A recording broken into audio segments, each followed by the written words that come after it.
The full moon in Sagittarius is this coming Tuesday, the 14th of June.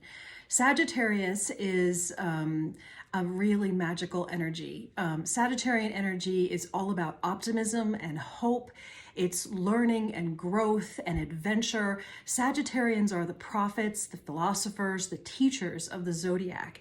And they're often also the best time to have around at a party. They are fun people and they enjoy getting to know people and getting to know information and situations and history at a very deep level. They have an eternal appetite for information and history and understanding. And so this particular full moon that is coming up in Sagittarius has a very interesting note to it. Full moons are a time for us to release. It's a time for us to take a look at the radiance and the shadow behaviors of Sagittarius and to observe where they may be coming up in our life and how we can release those things that are holding us back or our negative behaviors. So on its high side, Sagittarius is inquisitive, it's curious, it is optimistic and very hopeful. They see the sunny side of life. They're able to take chances, take risks as a fire sign because they just have this inner knowing that things are going to be okay and everything will be fine and it's going to work out in the end. They're also brave adventurers. Sagittarius is a symbol of travel, and oftentimes these are people who are willing to get on the road and take extra steps to learn and understand the world around them. The shadow side of Sagittarius is that it can become kind of attached to prophets. It can become too optimistic. It can sometimes have blind faith. In their effort and essence to learn, they can sometimes get bamboozled because they don't have a lot of opportunity to do critical thinking. And so they're just so interested in soaking up information that they may believe everything that they see and hear. And the other side of Sagittarius is sometimes it's not very committed. They like to bounce around. Fire sweeps through. It is not something that stays in one place. And so when a Sag energy is done, it's done and it's ready to move on, and it doesn't look back. So this particular full moon, I encourage you to look at those behaviors of Sagittarius and see where they may be coming up in your life. Are you taking risks in a way that has optimism? Are you letting your fears hold you back? Are you afraid? Are you pessimistic? Do you tend to see the glass as half empty instead of the glass as half full?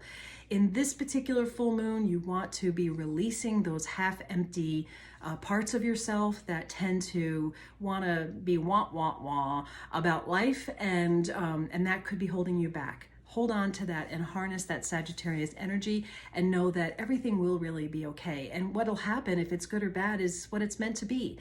So press on and don't let life hold you back. The other side of it is to definitely adventure and to definitely keep learning and keep exploring. Don't stay in one place. Don't let yourself get stuck.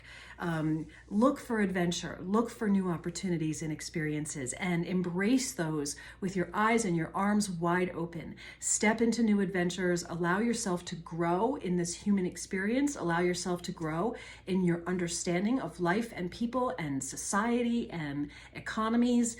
And so if those kinds of things are fear-based for you or they scare you, this is a good time to put them into the universe on Tuesday and say, please, I'd like to release this in me. I don't want to be afraid. I don't want to see the glass as half empty. And I don't want to, and I definitely don't want to feel stuck. I want to feel like I can move forward. So those are the questions and observations I encourage you to have with yourself between now and Tuesday the 14th. And then, up to you how you want to do rituals around the full moon. Some people get very elaborate. They, gather materials, they gather essential oils, they light candles, they journal, they write their intentions down and they burn them. There's all sorts of ways that you can solidify these meaningful full moons. And it's always nice to put a little ceremony around them because it deepens your intention. It brings you into yourself, and it creates a bit of a sacred act around setting intentions, which of course is extremely necessary. The last thing I want you to do is when you observe these behaviors that you're ready to release and you want to put them into the universe on the full moon, I want you to also take the time to envision what your life would be like if you successfully embraced Sag energy. If you were able to be adventurous and courageous and you're feeling confident about going out and experiencing new things and feeling confident that you could trust that everything is going to be okay. How will you look? How will you feel? Actually take some time to think about what your life could be like if you were that person, if you were Sagittarian. That's really important with intention setting. You have to feel it. You have to embody it. It can't just be a wish list that you write down and burn, or you just sort of think about in your mind. It has to be something you truly want to call into your life, and you can actually see yourself being that person or the essence of that person. So those are my words of wisdom on the Sagittarius full moon. I wish you the very best and blessings, and I'm always here if you have any questions. Okay, happy full moon.